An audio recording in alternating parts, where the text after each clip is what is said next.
When Mother's Day means celebrating your mom, your wife, maybe even your daughter as a new mom, trust 1-800-Flowers to help you celebrate every important woman in your life. With double blooms from 1-800-Flowers, order 1 dozen roses and get another dozen for free. It's a simple way to give beautifully, with colorful blooms that make Mother's Day feel meaningful. For every mom you're celebrating, order with confidence and get double blooms at 1-800-Flowers.com/podcast. That's 1-800-Flowers.com/podcast. Hey there, it's Wayfair here, where delivery and setup are as easy as a few taps on your phone. You're relaxing in an old hammock, scrolling Wayfair's app, when you spot it, a brand new patio set. Next thing you know, Wayfair delivers it right to your patio and sets it up. Oh, you need a new grill too? All right, Wayfair's got you covered. With Wayfair's Room of Choice delivery and fast expert setup on qualifying orders, life gets a little easier. Visit wayfair.com or the Wayfair app. Wayfair, every style, every home. Welcome to the Black Tax. There's an African proverb that says, tomorrow belongs to people who prepare for it today.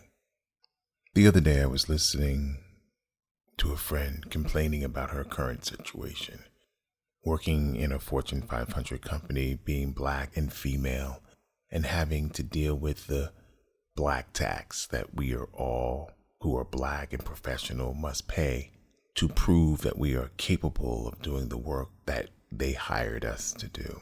As insulting and disrespectful as that is, each and every one of us have had to deal with it on some level, regardless if you come in through the mailroom or you're in the C-suite. There is always someone white who is going to doubt your capabilities, your tact, your intellect, your ability to get things done, because that means they have to question their mediocreness in order for them to justify why they feel the way they feel. They would rather point the finger at you not being able to do the work versus somebody pointing the finger at them knowing they don't know how to do the work. For the bulk of my career, I have had to deal with this black tax. Throughout this entire first season, I've talked about being called a nigger at 3 different firms. I've talked about the sexual harassment I've gotten from my bosses, white women. I have talked about people having egos and feeling insecure around my talent. But regardless of all of those things, the one thing that keeps me focused or kept me focused is my exit strategy. I think oftentimes we take these jobs and we hope that it's going to be different, and it never is. My generation, the generation of X, bought into the hype of an education. With an education, we will always be employable. That is far from the truth. I'm about to round another decade, and with 5 degrees, I am unemployable. I have to create opportunities for myself, and it is not easy. It is painful. It is hurtful, but I'm already into my exit strategy, being a full-time creator. And sometimes that's what we have to hold on to. It's like holding on to hope. You got to have a reason to believe it's going to get better. But for black professionals or black people, hope is not what we hold on to. What we hold on to is the hope for something different. I'm not going to labor this podcast. I'm going to keep it short, sweet, to the point. Each of us moving into this new year has to decide if what we're doing fulfills us. Does it make us whole? Are we happy to do it? And if you're not, then it's time to think about your exit strategy. I wake up every morning, 4 a.m. Yeah, I know, it's crazy. But I'm ready to create. I'm ready to learn something new about being a creative. I've taught myself to edit. Hell, I've taught myself how to do this podcast by myself using Audition. I'm learning how to make music for the interludes that I want to create with the TV series that I'm writing, that I'm trying to sell during pilot season. I'm taking a Google class because clearly my degrees in marketing don't help my situation, but a certificate would. I'm sorry, I digress. An exit strategy is the thing that makes your heart sing, the thing that gives you the oomph to want to continue on. There's a line from Sister Act 2 where Whoopi Goldberg says to Lauryn Hill, if you wake up every morning wanting to sing, then you're supposed to be a singer. That is the universe, your ancestors, God himself or herself telling you this is what you're supposed to be doing.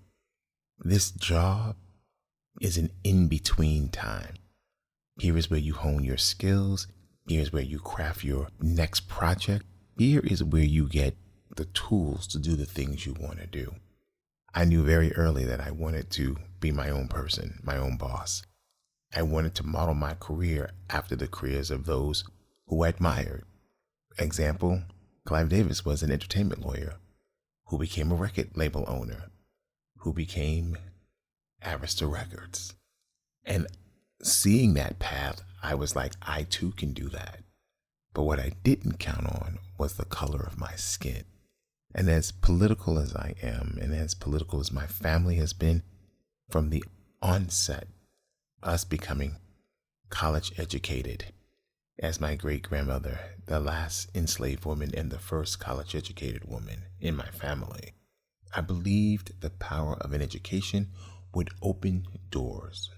But what it's done is forced me to climb through windows.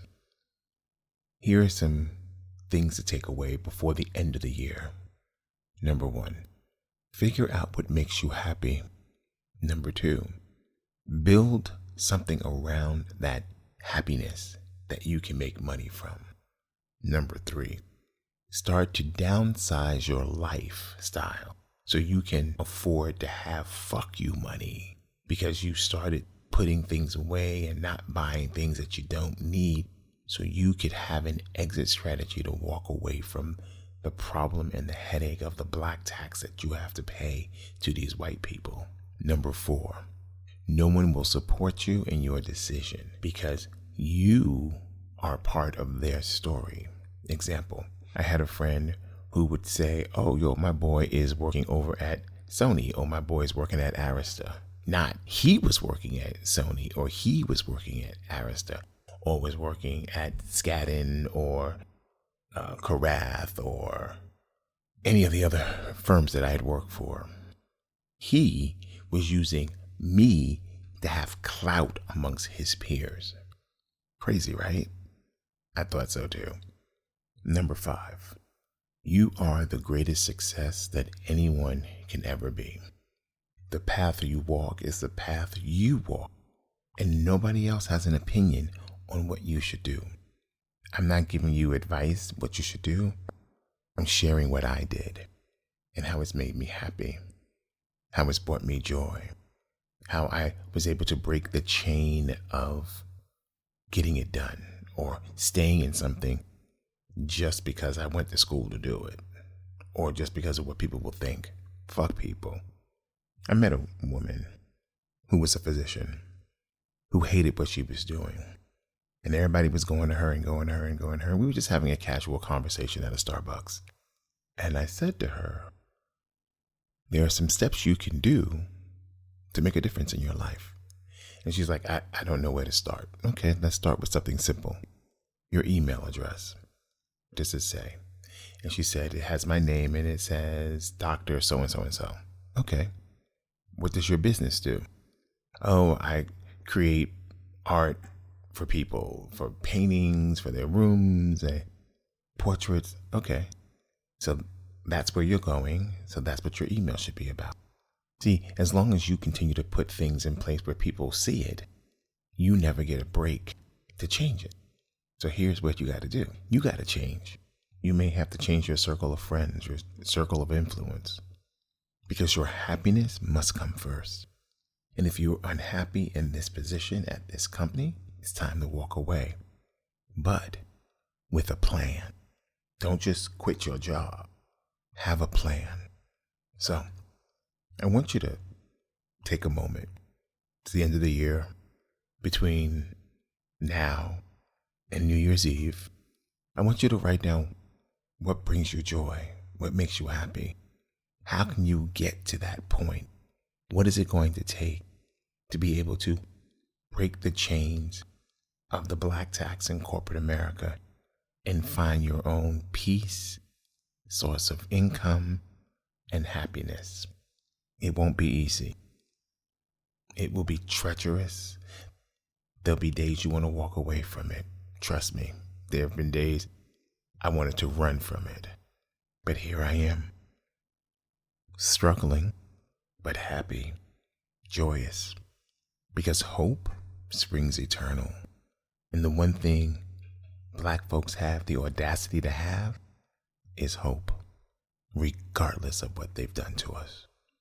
Remember, changing your situation can also bring you joy and happiness. Stay woke. We out.